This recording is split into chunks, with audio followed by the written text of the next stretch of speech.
After I decided to go through with the arranged marriage, my arch-rival, Abel, flew 20 hours just to mock me to my face. Didn't you say you'd never get married? Finally couldn't handle the loneliness. Huh. Everyone knows we are bitter rivals, constantly at each other's throats. But what they don't know is that Abel and I secretly dated for 3 years. And what Abel doesn't know is that we once had a child. Chapter 1. Abel is back. I heard the news at a gala. As the event was winding down and the business talk had wrapped up, people dropped their formal facades and the conversation turned casual. One person marveled, wondering if the rich playboy had finally settled down and was ready to take over the family business. Another scoffed and shook his head. I doubt it. A leopard doesn't change its spots. He probably just got bored abroad and came back to party. Amidst the chatter, someone looked at me. I remember. Mr. Liam was his classmate, right? The warm atmosphere instantly cooled. Facing a web of gazes, my grip on my wine glass tightened slightly. I answered indifferently. Yes, we were in the same class in college. The man, oblivious to the tension, continued enthusiastically. I'm actually an alumnus too. Back then, Mr. Liam and Mr. Abel were the big shots on campus.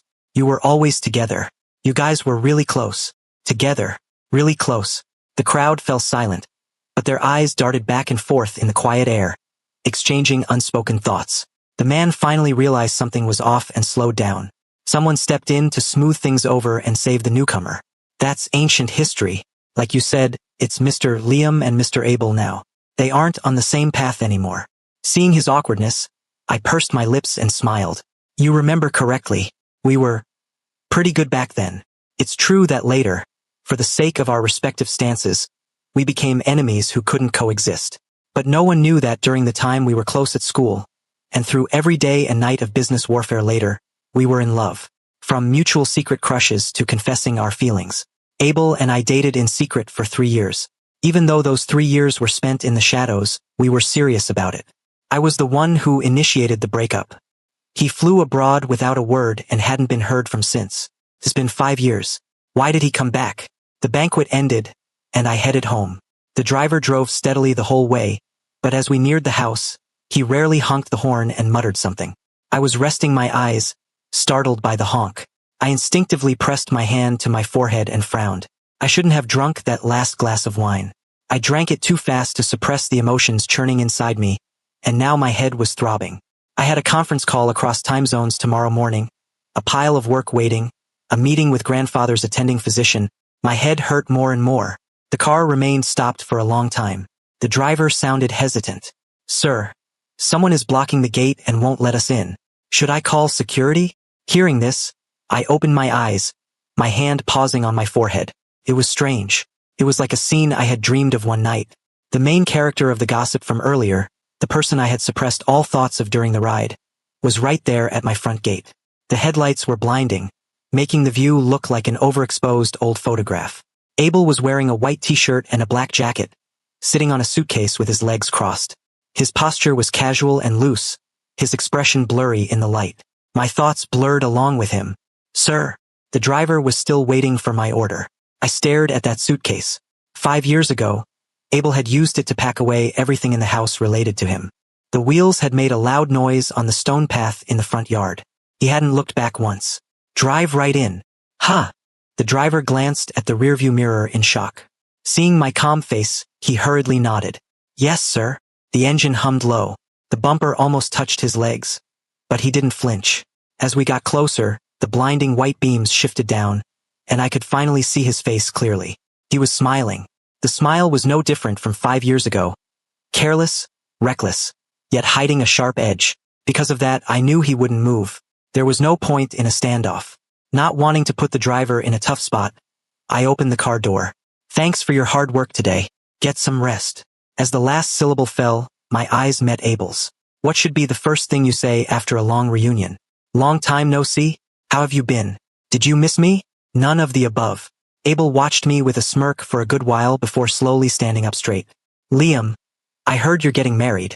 Did you risk deep vein thrombosis on a 20-hour flight just to say that to my face? He paused, the curve of his lips deepening. Worried about me? I need to remind you. I loosened my tie slightly. We aren't close enough for that kind of talk anymore. With that, I walked past him expressionlessly. The dull friction of suitcase wheels sounded behind me, unhurried, following me all the way to the door. I stepped inside, turned around, and looked down at Abel, who was 2 steps below. Just as he had blocked the gate earlier, I didn't give an inch. We aren't close enough for you to come inside either. The door closed. The housekeeper had prepared a late-night snack. I ate a few bites and went to the bathroom to shower.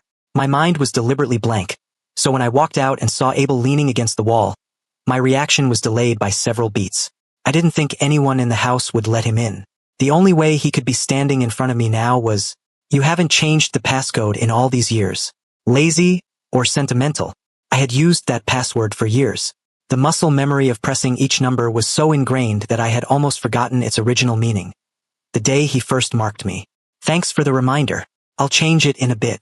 Meeting his direct gaze, I pulled my bathrobe tighter. "Anything else?" He didn't make a sound, just took a step toward me.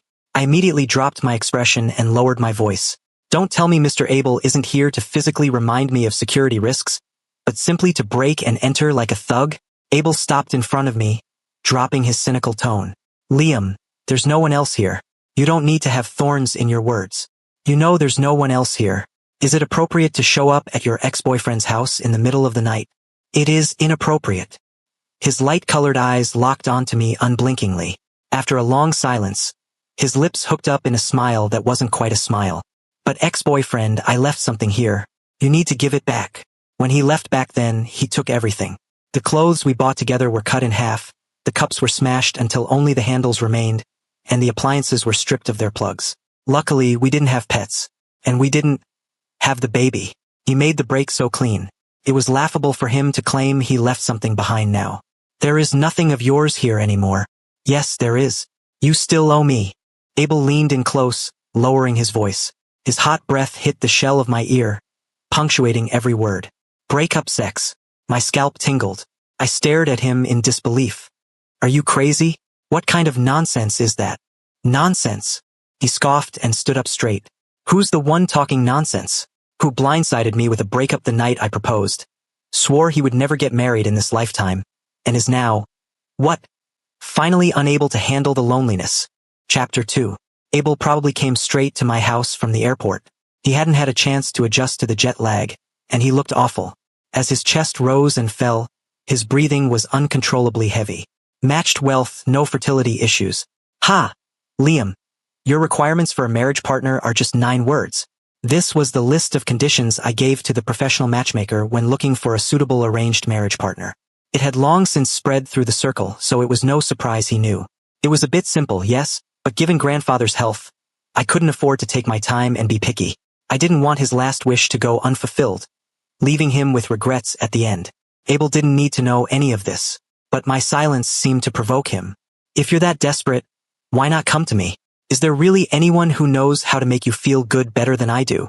"Abel," I snapped at him. "We broke up. Whatever I decide to do has nothing to do with you."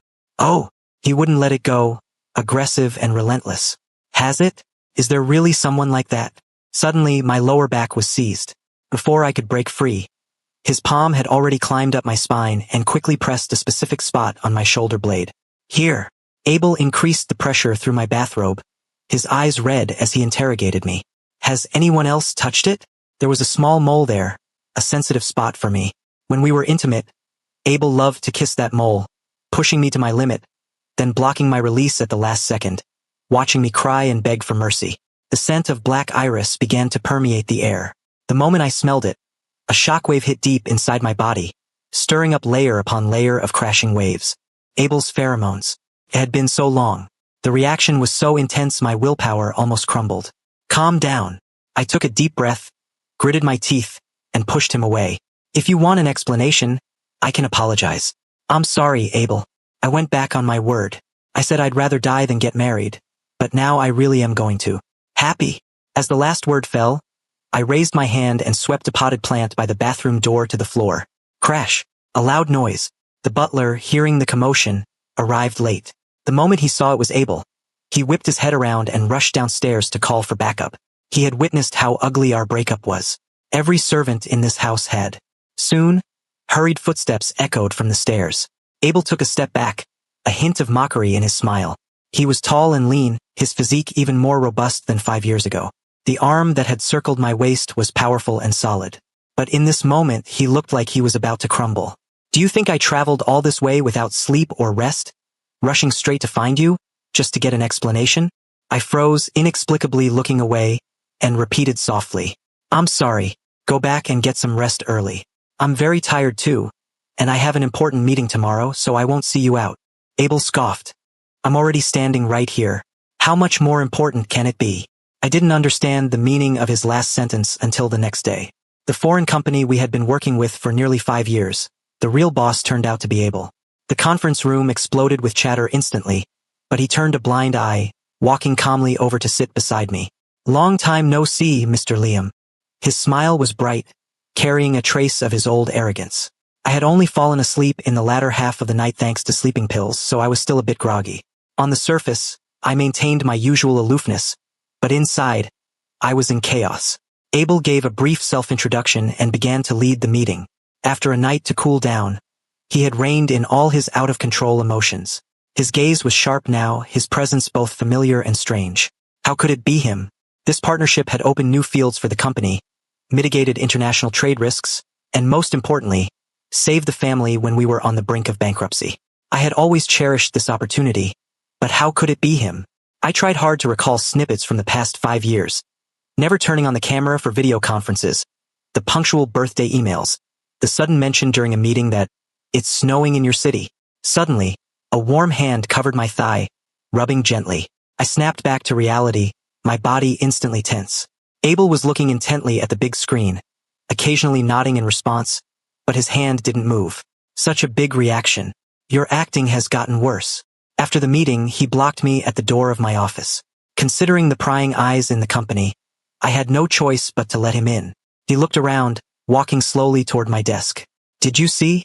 The look on your employees' faces. It really takes me back. We were like that back then, too. Looking like we were about to start a fight, scaring everyone into silence.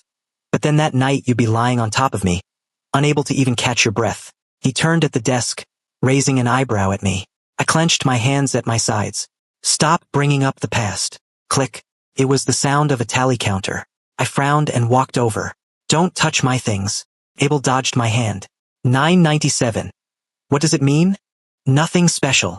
He looked down, toying with the counter. The metal casing looked especially small in his hand. He clicked it 2 more times in quick succession, and the digits reset to 0. Let it be 0. Anyway, don't tell me it's the number of times you missed me? My heart skipped a beat. This man, whether in academics, career, or my own thoughts, could always take control so easily. No. My expression was stiff as I changed the subject bluntly. That company. How could it be you? Abel put down the counter and looked up at me. Why couldn't it be me? We already broke up. Liam, please get this straight. You unilaterally proposed the breakup. I never agreed to it. So what if he didn't agree? We really had been apart for 5 years. The office was soundproofed well. Once it went quiet, the silence was profound. After a long standoff, I compromised first. What exactly do you want? He answered immediately. You're not allowed to get married. I responded just as quickly. Sorry, can't do that. Abel stared at me. You're not allowed to marry anyone else. I suddenly noticed he was dressed very formally today. A dark bespoke suit, matching leather shoes and belt, carefully chosen accessories, meticulously styled hair, sharp and handsome. It reminded me of how he looked back then, surrounded by a room full of flowers, kneeling on one knee. Want to propose again? I laughed. You were rejected once, and you want to try again? In the end, we parted on bad terms. Like a numb working machine, I finished my tasks and went to the hospital. At his age, his bodily functions are declining. Rather than high-risk radical treatments, it's better to preserve this last bit of lucid time. The doctor's meaning was clear. Grandfather's health was much worse than others his age. These 5 years had drained almost all his energy. He should have been enjoying his twilight years, gardening, walking birds, traveling around, being a happy old man. If the family hadn't run into trouble 5 years ago. How are your brothers doing lately? Pretty good. Keep an eye on them. Don't let them get taken advantage of. I know. Grandfather nodded, took a sip of millet porridge, and looked at me with cloudy eyes. And you? The oversized hospital gown looked empty on him, revealing forearms that were just skin and bone, covered in blue veins. I watched for a moment before looking away. Soon, the matchmaker said she'd have news for me tomorrow. He finished the porridge, put the bowl aside, and sighed softly. Of the three of you, you're the most reliable but also the one I worry about the most. When you settle on someone, bring him here. Let Grandpa check him out for you one last time. A while ago, Grandfather announced his will. Whichever of us three Omegas produced an heir first would inherit the entire estate. My two younger brothers acted fast. One went for artificial insemination, the other went to the university to find an alpha to sleep with. Each had their own kind of madness. After investigating secretly to confirm the people around them were safe, I let them be. As it stood, my progress was likely the slowest. It was already evening when I left the hospital. I waited for a long time, but the driver didn't show up. Checking my phone, I realized he had sent a message 10 minutes ago. A crying face emoji, saying he hadn't parked properly and the car got towed while he was buying water. It was so ridiculous it gave me a headache. As I stood there in a daze, a bright silver sedan stopped in front of me. The window rolled down, and Abel poked his head out. Get in. No need. I refused coldly, put away my phone, and turned to leave. He followed like a shadow. Just as I was about to walk out of the hospital gate, he sped up and blocked my path. Do you need me to go up and chat with your grandfather? I stopped in my tracks and glared at him. Don't you dare. Abel didn't care. Smiling, he leaned over and opened the passenger door for me. Get in.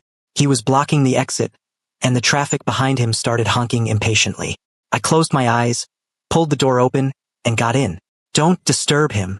Got it. Abel locked the doors. His tone was much lighter than in the morning, as if a heavy burden had been lifted. He seemed much more energetic. I really didn't understand him. I looked out the window. The streetlights flickered on, looking like blurry old dreams. Did you wash off my mark? The car stopped at a red light. I saw Abel looking at me in the window's reflection. I wasn't good at lying. My brain stalled for a second. It's been gone for a long time. Gone. I unconsciously clenched my hands. I washed it off. It was quiet beside me for a few seconds. Then came a laugh. Makes sense. How could you carry another man's child with my mark on you? Washing a mark? Did it hurt? The question made my chest feel tight. I wanted to open the window for some air, but I found it was locked, so I just reached up and loosened my tie. Don't seduce me. You know what I'm like. Abel, that kind of talk is flirting when we're dating. Now it's harassment. Abel humphed again. Now you know how to analyze things. What about your own decision? Have you thought it through? Being led by the nose by a will. You're worse off than your two brothers. At least they aren't throwing their whole lives away, though you shouldn't be like them, acting recklessly. So he found out the reason for my arranged marriage. No wonder he was so happy, he thought I was forced. I retied my tie. Don't go investigating other people's family matters. Ha! If I didn't investigate, I wouldn't know you've become this stupid. A stack of documents was thrown onto my lap. Take a good look. I looked down and opened it. It was a copy of Grandfather's will. Unlike what he had told us, this one clearly stated the estate was to be divided into 3 equal parts. There was no condition about having a child. Abel was still saying something, but his voice gradually faded until I couldn't hear it. After a long while, you knew all along? Did you think I've just been playing around all these years? Then why did you still agree to the arranged marriage? I closed the file, clasped my hands on my lap, and said calmly, Abel, this situation isn't as helpless and aggrieved as you think. Grandfather just wants to see an attitude. If he wants it, I'll give it to him. It just so happens that a marriage with a partner of equal standing benefits the family, too. It kills 2 birds with 1 stone. The fingers on the steering wheel suddenly tightened, knuckles turning white. Abel's face darkened. He yanked the steering wheel and slammed the brakes, parking on the side of the road. Without even unbuckling his seatbelt, he grabbed my shoulder and leaned in close, specifically asking for someone who can bear children. Do you really want to have a baby for someone? His voice was tight, completely devoid of his earlier ease. I tried the door handle. Locked. I felt a surge of irritation. You can't park here. Either unlock the door or drive. Do you think you're the only one who can call a tow truck? Liam, look at me. His voice was so loud it hurt my ears. I bit my lip and didn't move. Inside the car, the scent of black iris suddenly grew heavy. I dared not look at him even more, afraid my true thoughts would escape through my eyes. Even now, my body would still react to Abel involuntarily. And so would my heart. Chapter 3. I took a few deep breaths and tugged at the car door again. Abel, I wanted to tell you last night. Can you control your pheromones? Don't just casually. I can't control it. The weight on my shoulder grew heavier. You can wash off my mark and accept another alpha. But what about me? Every rut. I can only get through it by relying on the things I took from your house. The scent on the water cup disappeared the fastest, then the razor, and finally your shirt. But even that faint trace completely vanished the year before last. Liam, do you know how much I miss you? Without you, I'm not living well at all. You can. My voice was a little hoarse, stuck in my throat. I closed my eyes and said numbly, find a new partner. The breathing beside me stopped. After a long while, he asked with a tremor, you're telling me to find someone else? Your emotions are unstable because of pheromone disorder, right? Don't force yourself if it's too hard. If there's a suitable Omega, take the initiative. Your family definitely wants you to have your own family soon. I advised him like a qualified colleague, a longtime friend. Anything but a partner. Do you think they haven't tried? All these years, they've shoved one person after another at me. Set me up time and time again. When I missed you so much, I thought I was going crazy. I hated you the most too. I thought I might as well give up. There are so many Omegas in the world. I must be crazy to hang myself on your tree. But it just doesn't work. His voice grew softer and softer, his warm breath landing on my neck, slowly approaching my gland. I only want you. Give it to me. Please. I kept looking straight ahead, expressionless. The always cynical Abel. When had he ever begged so humbly for someone's pheromones? It was pitiful enough to make anyone unable to refuse. What a pity. No. The pheromones you know are familiar with and miss are gone. The current ones can't comfort you. I turned my head to create a little distance, clearly seeing Abel's expression go blank in an instant. Wah! He moved his lips but made no sound. He smelled it, the sour scent of bitter orange. After an Omega is marked, their pheromones merge with the alphas to form a new scent. My original scent was lime. After getting together with Abel, it was basically covered by his black iris scent. The current bitter orange scent was completely foreign to him. Abel, it's time to move on. The car window was knocked on. My third brother, Oliver, was trying hard to peer into the car. I had just sent him my real-time location. Perfect timing. Why? His voice came from behind me as I got out of the car. Anyone else is fine, but why not me? Sitting in Oliver's car, I took out the suppressants I had just been prescribed at the hospital and skillfully gave myself 2 injections. Bro, why don't you ever go to the comfort center? The 3 Smith brothers are all Omegas. Grandfather specially set up a comfort center where synthesized artificial pheromones can help us smoothly pass through our heat cycles. Too much trouble. Oh, I turned my head and muttered softly, mixing suppressants is way more trouble. I put away the syringe and didn't speak again. Home or the company? The heat in my body gradually receded. I leaned back against the seat. The cemetery. Huh? To see Mom and Dad. Yeah. The Smith family cemetery is at the top of a hill. Oliver complained about being tired after climbing for a bit and fell far behind. I stood alone in front of my parents' grave for a while, lit a cigarette and walked to the other side. Under a regularly pruned cypress tree, there was a beautiful blue stone. I placed the cigarette on it and slowly straightened up. The smoke rose gently and was scattered by the wind. On the stone steps not far away, Oliver was looking down at his phone, unable to hide the smile on his lips. How nice. Such a simple, carefree life. He didn't know that I didn't go to the comfort center because it was trouble. It was because it was useless. Those who say they're turning the page sometimes secretly fold a corner. I never washed off the mark Abel left. When the heat came, my body only recognized him. Even the most advanced pheromones were useless.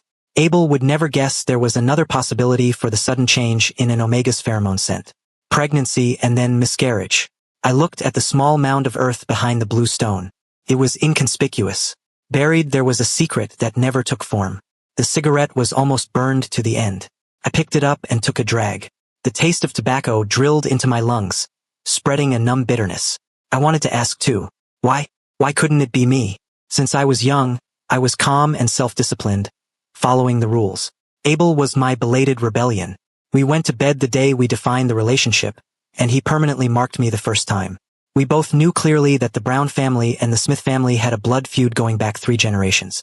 They would never allow us to be together. So what? Did 2 independent people need anyone's permission to fall in love? At school, we used club activities and competitions as cover. After entering our respective companies, we were strangers on the surface, mortal enemies, but secretly kissed passionately in dim underground parking lots. Absurd yet harmonious.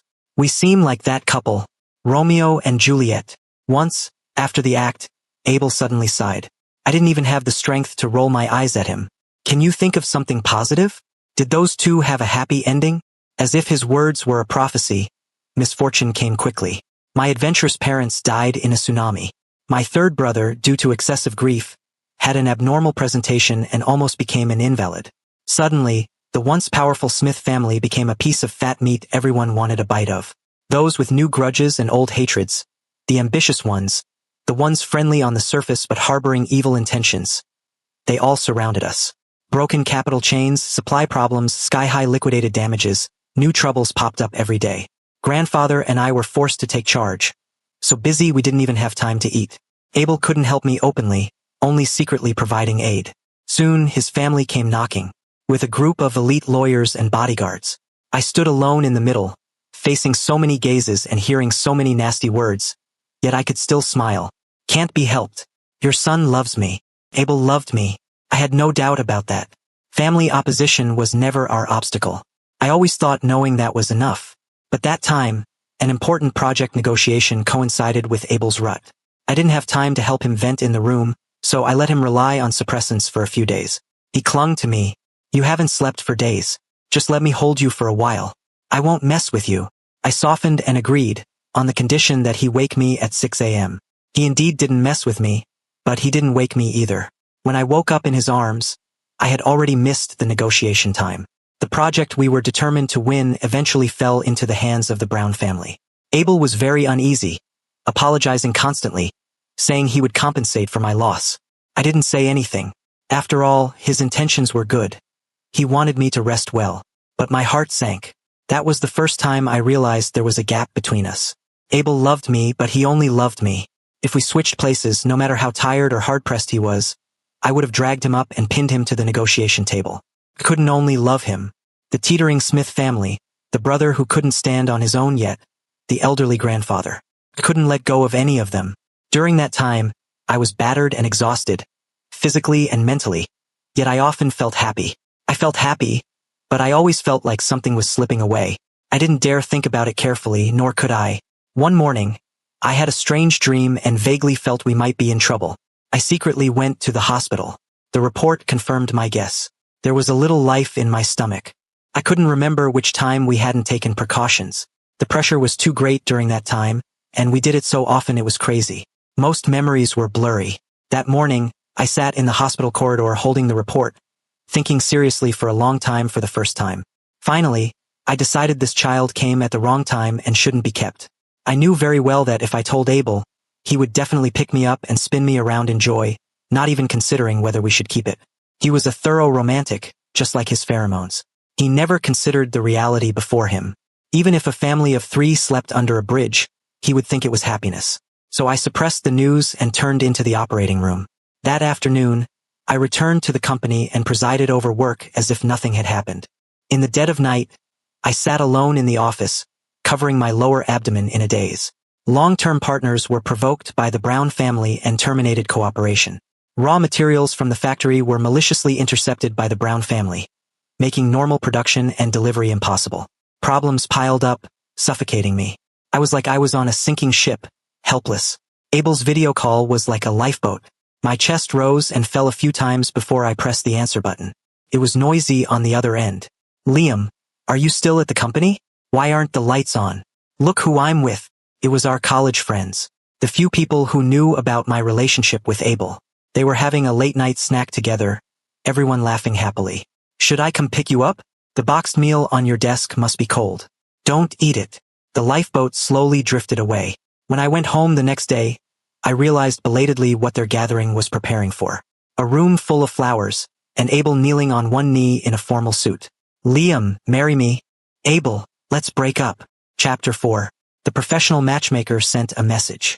My reputation as the cold-faced king of hell preceded me, and since the Smith family hadn't fully recovered its strength, most alphas of equal standing were waiting on the sidelines. Few responded.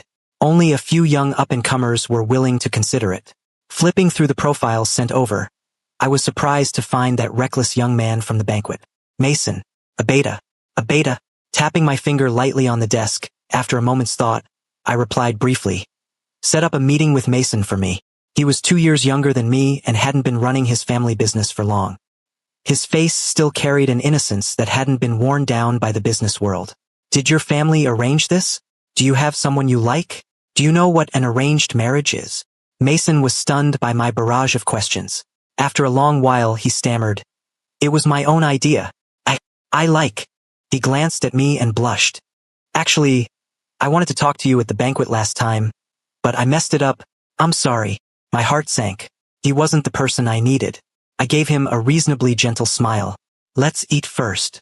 He nodded blankly, stuffed a mouthful of broccoli into his mouth, and only seemed to realize what happened after swallowing. "Mr. Liam, you don't like me?" So direct I didn't know how to respond. "You're great, but not suitable." Specifically, where am I not suitable? Let me see if I can change. I was silent for a moment before answering seriously. The essence of an arranged marriage is the arrangement. Two people who don't love each other temporarily combining for mutual benefit, not for marriage in the romantic sense. "I can't hold you back." He nodded, seeming to understand but not quite. I quickly went through the other candidate profiles in my mind, considering whether to arrange another late-night meeting. I had to hurry. Grandfather's health was deteriorating every day. I couldn't afford to wait. "So, Mr. Liam, do you have someone you like?" I froze for a second, meeting his gaze. Facing such sincere eyes, I couldn't lie. "Yes." "Is he poor?" "Quite rich." "He doesn't like you?" "He does." Mason looked even more confused. "If he likes you, why can't you be together? Is he already married?" I couldn't help but laugh. "No, just because his last name was Brown." I couldn't let the Smith family fall into crisis again because of my feelings. The matchmaker said she couldn't schedule anyone else on short notice, so I gave up and focused on discussing cooperation with Mason. After dinner, I saw him to his car and stood at the restaurant entrance for a while. Maybe it was the wind after drinking, but my head started throbbing dully again. It had been acting up too frequently lately. I needed to go to the hospital, but I sighed. I really didn't have time. Yesterday's partnership discussion was only halfway done, and Abel came to the company again. This time I didn't panic. I nodded slightly at him and politely greeted, "Mr. Brown." Though his name wasn't on the contract, the news would reach the Brown family sooner or later. I didn't know what methods they would use against the Smith family then.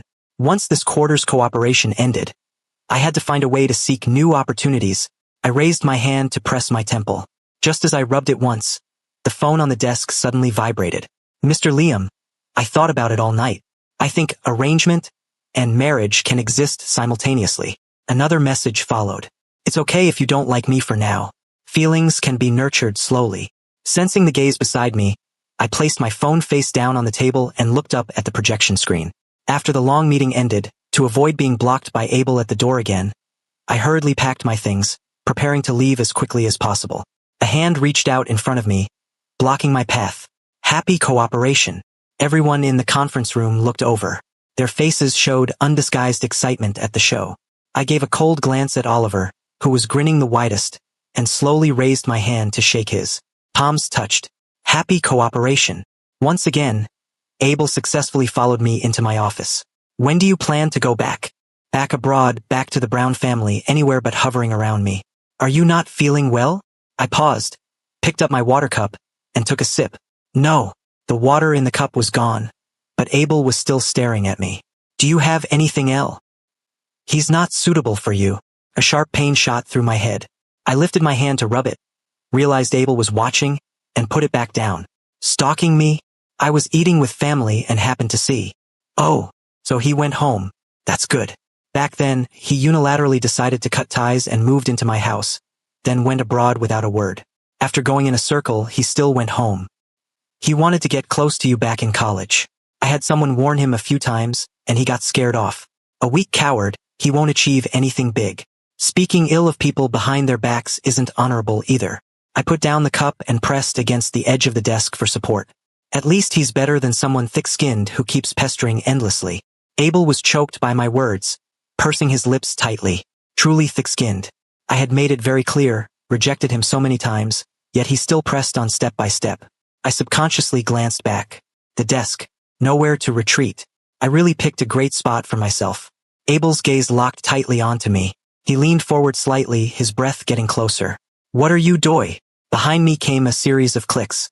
My brain stalled for a second. "What?" 9 times. Abel paused. The number of times I wanted to touch you during the meeting. My face gradually heated up. I held my breath, bracing against his encroaching chest. Abel, stop while you're ahead. Don't force me to say ugly things. He smiled. That mouth of yours has never said anything nice anyway. A wave of heat, both familiar and strange, surged through my body. A nerve in my brain throbbed violently. Reason told me I had to get away from him as soon as possible. But my body involuntarily arched its back slightly. Abel's body stiffened, and his smile deepened. Liam, he's a beta. In your current state, can he help you relieve it? Who said I wanted him to relieve it? Oh, not him. Then looking for the owner of that bitter orange scent.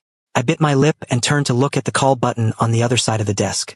Abel saw through my thoughts at a glance. My hand was grabbed halfway and pressed firmly onto the desk. I turned the entire city upside down and couldn't find such a person. Does he really exist? The posture was too ambiguous. I gritted my teeth and struggled. Let go of me. Abel ignored my resistance. This awful smell was concocted by your family's comfort center, right? Deliberately leading me to think that way, trying to make me give up. My head felt like it was going to explode. Panting heavily, I steeled my heart and shouted for my secretary with all my strength. Soon, there was a knock on the door. Mr. Liam, you called? Abel's eyes grew colder. He actually lowered his head, intending to kiss me directly. I turned my head. His kiss grazed my cheek and landed on my earlobe. Come in. The door opened. The secretary clearly hadn't expected this situation. As a beta, he couldn't smell the intense aggression of Abel's pheromones right now, but his excellent professionalism allowed him to react quickly, slip inside, and shut the door immediately. Mr. Liam, what do you need? I met Abel's gaze, forcing myself not to flinch. Call security. Abel just stared at me, motionless. The secretary actually picked up the internal line and dialed security, and I never relented. Suddenly, the restraint on my wrist loosened. He stood up, looking straight at me. Liam, I won't give up. Prepare to be entangled with me for the rest of your life. Long after he left, I remained propped against the desk, unmoving. The secretary cautiously observed my complexion. Are you okay, sir? Do you want to go to the hospital? I pinched the bridge of my nose. Show me the upcoming schedule. He quickly handed over the tablet. I had to swipe several times to reach the bottom. Forget it. I looked down and straightened my crooked tie. No time at all.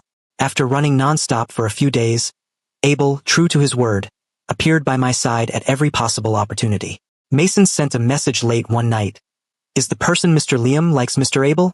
2 seconds later, the message was recalled. I pretended not to see it and replied, What did you send? He typed for a long time, finally sending just one sentence. Nothing. I don't know if I offended Mr. Abel somewhere. I've been targeted a lot lately. I stared at that sentence for a long time until the screen went completely dark. Stubbing the cigarette between my fingers into the ashtray, I opened a chat with an unsaved number. Stop tormenting innocent people. Mason never contacted me again. Oliver heard rumors from somewhere and couldn't help running over to probe. What's going on? Did you two sleep together? Seeing I didn't speak, he got anxious.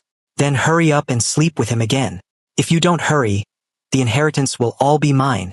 His relationship with the college student he was keeping was getting more stable, and the second brother was also making smooth progress. Just as I was hesitating whether to tell them the truth about the will, the hospital called.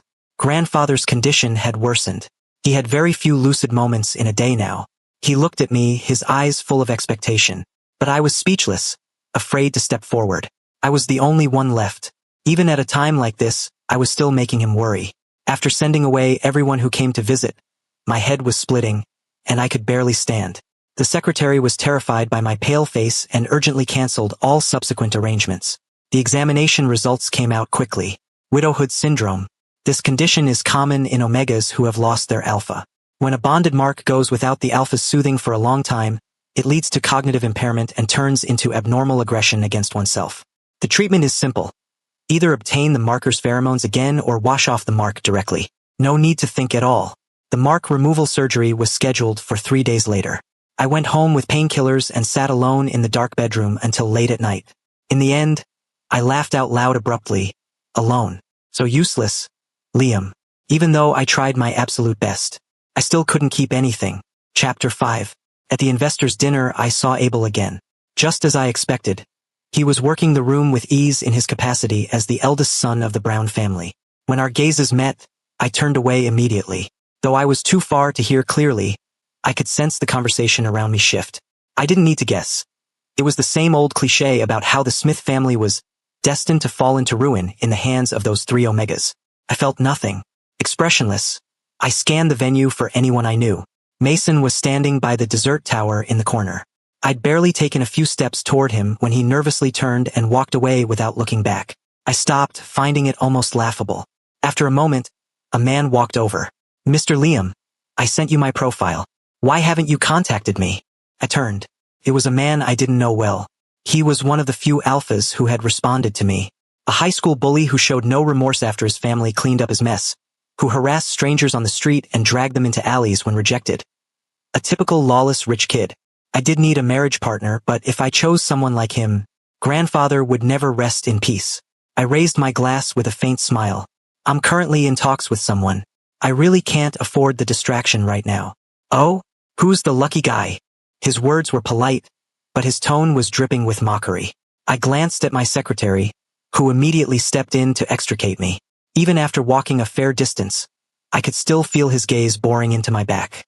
Pushing open the restroom door, the nausea I'd been suppressing all night finally surged up. "Give me the painkillers." The medicine bag was placed in my hand. "I'll go get you some water." The door closed, but not long after, it was pushed open again. I poured the pills into my palm and reached out toward my secretary. But there was no movement. "What kind of medicine are you taking?" My hand froze in midair. I slowly looked up. The mirror above the sink was spotless. Without turning around, I could see Abel standing at the door with a dark expression. Behind him, the door was pushed open again. My secretary entered with the water but stopped dead in his tracks. Abel turned to him. "Is your boss sick?" The secretary looked at him, then at me, and prudently kept his mouth shut. Abel gave a cold scoff and gripped the door handle. "Stand guard outside." I immediately went on high alert and walked quickly, trying to leave. "Liam, are you sure you want to make a scene here?" The people outside were all prominent figures. I clenched my fists, then released them helplessly. "Let me go." "Not until I get an answer." Abel refused to give an inch, looking ready to confront me to the bitter end. "Do you want me to go to the hospital and pull your records?" My heart seized, and I shouted instinctively, "Don't." His expression changed slightly. He lifted his chin. "Open your hand." The pills had melted from my body heat, turning into a paste in my palm. "Painkillers." His gaze shifted from my hand to my face as he stepped closer. "Where does it hurt?" Agitated by that alpha earlier, everything hurt. I held myself together and sneered. "Are you a doctor?" Abel was unmoved. He backed me into a corner and raised a hand to touch my cheek. "Where?" When I didn't answer, his hand moved down inch by inch. My skin trembled wherever he touched. Finally, I couldn't take it anymore and choked out, "Stop touching me." His hand paused at my waist, then slowly wrapped around it. He pulled me into his arms. The hot scent of black iris washed over me, and the strength to support my body suddenly vanished. "Liam, can you be honest with me just this once?" How could I be honest? I was lying even to myself. If I faced my true feelings right now, I would hug him back, cling to him, seduce him, push him to his limit, and then deliberately let him hear the commotion outside the door. The embrace suddenly stiffened. I abruptly realized I really had hugged him back. "No." I hurriedly retracted my hands, my breathing quickening. "Let me go first. I have a headache. Seeing you gives me a headache. Makes me nauseous. Makes me feel terrible all over." Abel acted like he didn't hear. One arm encircled me, while his other hand forced its way into the back of my waistband. My belt was already buckled to the tightest notch. His forceful intrusion made me cry out in pain. Soon, I couldn't cry out anymore. Abel withdrew his hand and forced me to look at the slickness on his fingertips. Here or home? Choose one. I couldn't explain to Abel why my body didn't resist, but instead welcomed him. Felt like going back 5 years. Back then, the situation was chaotic, the pressure had nowhere to go, and I could only indulge myself. Was history repeating itself? Briefly throwing all problems to the back of my mind. "Liam, you never washed off my mark. I couldn't throw them away at all. What else have you been hiding from me?" The questions kept coming. I gripped the sheets tight and used the most shameful yet effective way to change the subject. "You're terrible at this." "What?" The conversation and interrogation stopped there. It was effective, but the consequence was a sore back. As my consciousness blurred, I vaguely heard him on the phone. For the past 5 years, yes, obstetrics? Send over the records from 5 years ago too. All of them. Chapter 6. I opened my eyes, lying in bed. My body felt dry and comfortable, my mind relaxed. I stared at the ceiling for a long time before picking up my phone. Messages flooded the screen like a tidal wave. The sense of relaxation vanished instantly. I pinched the bridge of my nose and started dealing with the messages. Suddenly, a blanket was draped over my shoulders. The food is getting cold. I glanced at the tray on the nightstand but didn't put down my phone. It was surprising that Abel didn't force me to eat first. But I only paused for a second before refocusing on work. Once the urgent matters were mostly handled, I tried to stretch my stiff neck and shoulders, only to feel teeth marks all over my hand when I touched my neck. My gland had been bitten almost raw. Memories of last night flooded back, and only then did I sense something was off. Abel didn't notice my train of thought.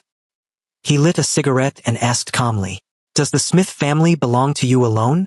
I paused, my fluctuating emotions slowly settling. The Smith family didn't belong to me alone, but I was the eldest brother. I had to shoulder the responsibility left by our absent parents. That tsunami took not only our parents but also my freedom. I took the cigarette from his fingers and put it in my own mouth. "You don't understand.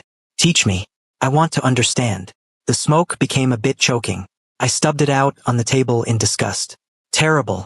What kind of weird flavor bead did you add?" After speaking, I tasted a hint of lime in my mouth. I stopped talking. After a long while, Abel brought the reheated food to me. "Eat first." I stared at the rising steam and looked up. "Abel, just because we slept together again last night doesn't mean we're starting over. I still can't be with you." I was prepared for him to get angry and make a scene, but he just lowered his head, spooned some soup, blew on it and brought it to my lips. I opened my mouth and drank it in a daze. After finishing a whole bowl of soup, he whispered, "I'm sorry. He really did toss me around enough last night." Wait, that didn't seem to be what he meant. "Are you terminating the cooperation?" It was Abel's turn to be stunned. "No, they don't have control over that company." "Then why apologize? Did he think getting the breakup sex meant we were done?" I didn't ask and lowered my head to eat. Abel waited quietly for me to finish. "If you feel unwell, come to me anytime." I didn't hide it from him. "I probably won't need to. I'm getting the mark washed off the day after tomorrow." He didn't look surprised and nodded. "I know, but give me a little time." Give him a little time? What did that mean? Thinking back, he had been acting a bit strange lately. It seemed even fate was helping Abel. I didn't make it to the hospital.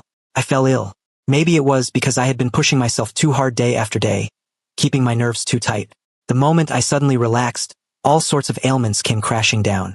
It started as a small cold but ended up severe enough to require hospitalization. Lying in the hospital, I was too anxious to eat. My second brother, Lucas, came to see me. Without a word, he shut my laptop and threw it aside. I was halfway through a meeting recording. I frowned and ordered, "Put it back. You don't trust me?" "No." "Then what are you watching? The meeting is over. What problems could there be? Even if there are, I'll handle them." "Does the Smith family belong to you alone?"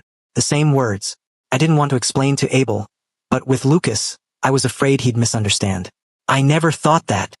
I just wanted to pave the road a little smoother for them." "Enough." He interrupted me, picked up an apple and started peeling it. "Can you just rest for a bit?" I was quiet for a while, then couldn't help asking, "By the way, the investment for the project in City S." Lucas glared at me, and I swallowed the rest of my sentence. I changed the subject. "Have you gone to see Grandpa?" The long apple peel suddenly broke. Lucas stopped his movements and sighed softly, his expression turning serious. "The doctor said it's just a matter of days. Oliver has already started preparing, so it won't be too rushed when the time comes." My heart sank. I had expected it, but I still couldn't accept it, especially since I hadn't fulfilled his wish. "Give me a cigarette." Instead of a cigarette, my mouth was stuffed with apple. Lucas stood up, took a tissue from the bodyguard, and wiped his hands. "Bro, there are 3 of us." I took a bite of the apple and chewed slowly. "I know.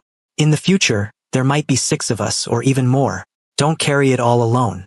Also," he looked at the scabbing wound on the back of my neck. "Someone asked me to pass on a message." I looked up, already guessing who it was, but Lucas suddenly got stuck. "Ugh, what was it he said?" Sounded like bird language. The bodyguard behind him reminded him softly a few times. Lucas said impatiently. All right, you heard it, right? Yeah. Capulet and Montague don't have to be a tragedy. Wait for me. Chapter 7. On my third day in the hospital, I was half asleep when someone suddenly appeared beside me. It's me. I pulled back my fist and relaxed my tense body. Could you maybe announce yourself first? Saw you were sleeping. Abel nuzzled the crook of my neck.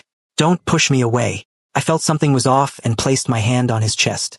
He took a sharp, shallow breath. What's wrong? I wanted to turn on the light, but he pinned my hand down. Nothing. Got beat up trying to snatch some things. I deserved it. Snatch things? Just some family assets. Give it a few days and they'll carry the name Smith. And so will I. How does that sound? I froze, instantly wide awake. What nonsense are you spouting? Abel smiled, his breath brushing against my cheek, echoing gently in my ear. I'm sorry. I was too naive back then. Naive enough to think that as long as we got married, they wouldn't target you, and even the deepest grudges would be resolved. I didn't realize that what you needed was a stance. No matter what happens, I will always stand by your side, stay with you, respect your decisions, and cherish everything you value. That is my stance. I remained silent for a long time. Abel's voice grew softer. I'm gonna sleep for a bit. Wake me at 6. Why 6? He chuckled softly. Still have a few things left to snatch. Unexpectedly, he was the one who woke me up. It wasn't even dawn yet. The lights in the ward were on. Abel, dressed in a pure black suit, was half kneeling on the floor, putting my shoes on for me. I rubbed my eyes. What time is? My movements froze. He pursed his lips and carefully draped my coat over my shoulders. Can you walk? I had visualized this moment countless times, but when it actually arrived, I was calmer than I imagined. Yes, I can walk on my own. I am the eldest brother. I need to take charge. Grandfather's funeral went smoothly. The burial ended, and the mourners left. Abel stood with me before the new tombstone in silence. Liam, there's something I need to tell you. I didn't speak. He continued. I went to see your grandfather a few days ago. I told him about us, told him I wanted to be with you again. Guess what he said? I slowly turned my head. What did he say? He said. Abel looked at me and smiled softly. He agreed. Tears fell suddenly. I raised my hand blankly to wipe them away. Then another drop. Before the third could fall, Abel pulled me into his arms. All those tears I didn't want anyone to see ended up soaking his suit. When I'd cried enough, I pushed him away. Do you want to see the one eye? I bit my lip, not knowing what to call the unborn child. I've already seen it. It's that stone in the front garden, right? Yeah. It's beautiful. If it were me, I would have chosen that one too. You don't blame me? Abel was honest. Back then, maybe I would have. He had changed. Yet he seemed exactly the same. I followed him, walking down the steps one by one.